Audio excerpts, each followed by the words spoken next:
Breaking news, there is a brand new Triumph Tiger Sport 660.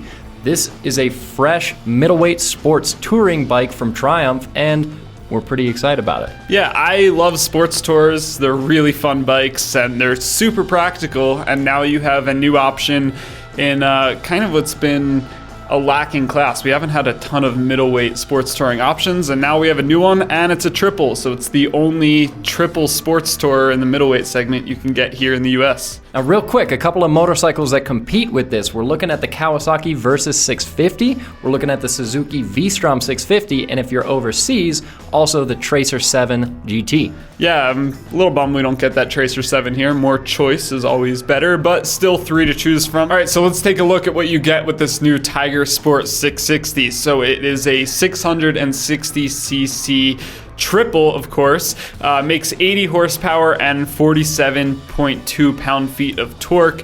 And if those numbers sound familiar, it's because they should. That's the exact same specs and the same motor you get in the Trident 660, which debuted earlier this year.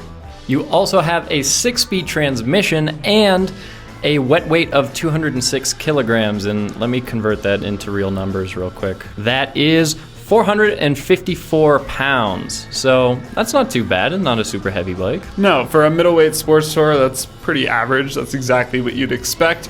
So let's talk about some other things. You do have an accessory quick shifter, so it won't come standard, but if you do opt for this accessory, it's an up and down quick shifter. You also get an assist and slipper clutch. Talking about suspension, you've got 41 millimeter Showa inverted forks up front with 150 millimeters of travel. And then for a rear shock, you have a Showa monoshock, which has a remote hydraulic preload adjuster, which is awesome on a sports tourer like this.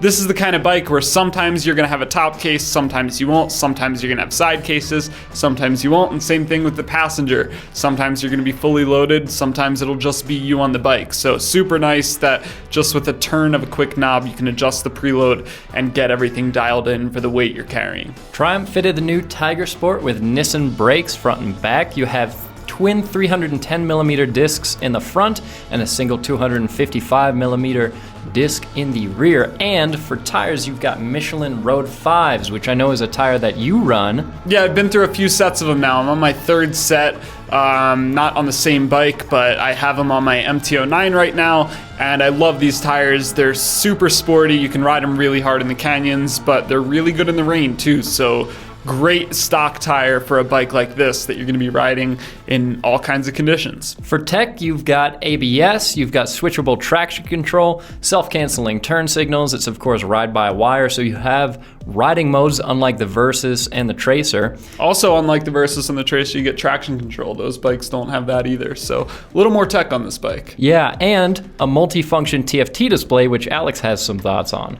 Yeah, this is, it's a weird dash. I don't know how I feel. Let me know your thoughts down in the comments on this dash, but I just think it's kind of a weird look. You've got this tiny little TFT display on the bottom that shows some of the bike information. Above that, you have an LCD display, just black and white, that shows your speedometer, tachometer, all that kind of stuff, and then some dummy lights out on the outside of it.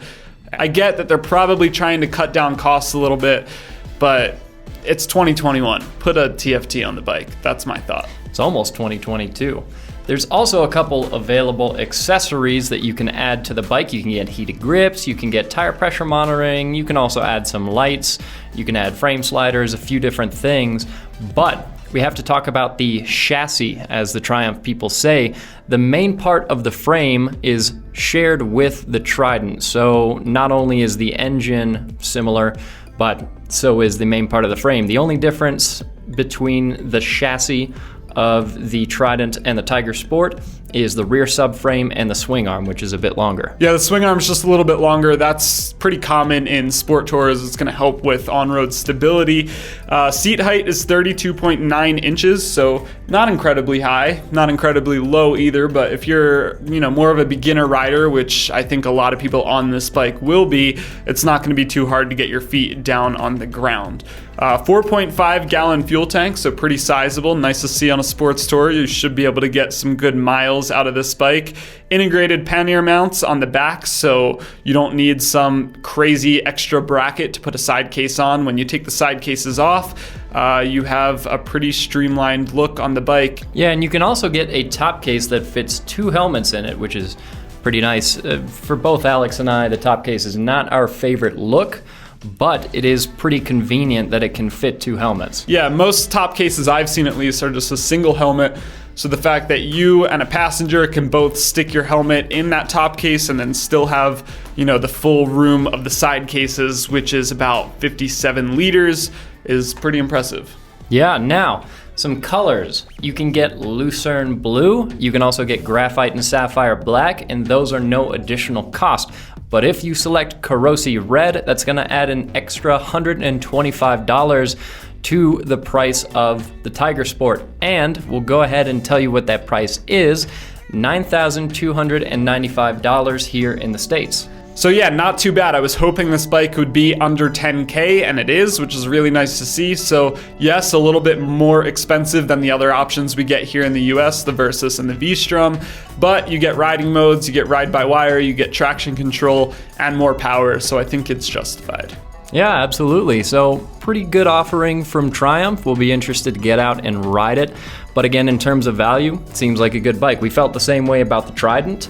And of course, this shares a lot with the Trident, so no surprise there. Yeah, we still haven't gotten any seat time on the Trident, and I know both Case and myself are itching to get on one of these new 660 motors from Triumph, so hopefully we'll be able to bring you guys that very soon. But that's it for now. Let us know your thoughts on the new Tiger Sport 660 down in the comments below. Lots of new bikes coming up in the next couple months. We have tons of coverage, so make sure you're subscribed, stay tuned, head on over to tflbike.com.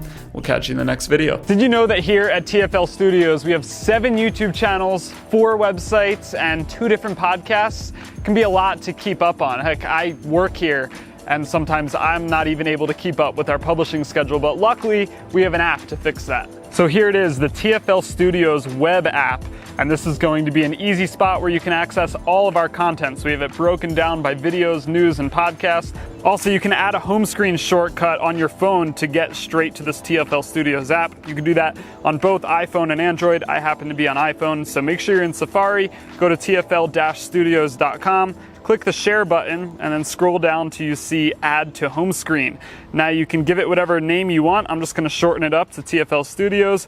And there you go. Now I have a little app icon on my home screen. Every morning I can just jump in there and see exactly what new content has been posted.